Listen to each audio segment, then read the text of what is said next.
ఫిబ్రవరి 12వ తారీఖు బుధవారం రోజున మాఘ పౌర్ణమి. ఈ రోజు శివకేశవుల ఇద్దరికీ కూడా ఎంతో ప్రీతికరమైనటువంటి రోజు. ఈ వీడియోను సేవ్ చేసుకోండి, 10 మందికి ఈ వీడియోను షేర్ చేయండి.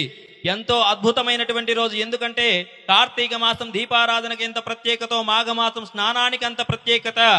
ఈ రోజున మాఘ పౌర్ణమి రోజున ఎవరైతే సముద్ర స్నానం చేస్తారో వారికి వచ్చేటువంటి పుణ్యం అంతా ఇంత కాదు, మాటల్లో చెప్పడానికి సాధ్యం కాదు, అంత పుణ్యం లభిస్తుంది.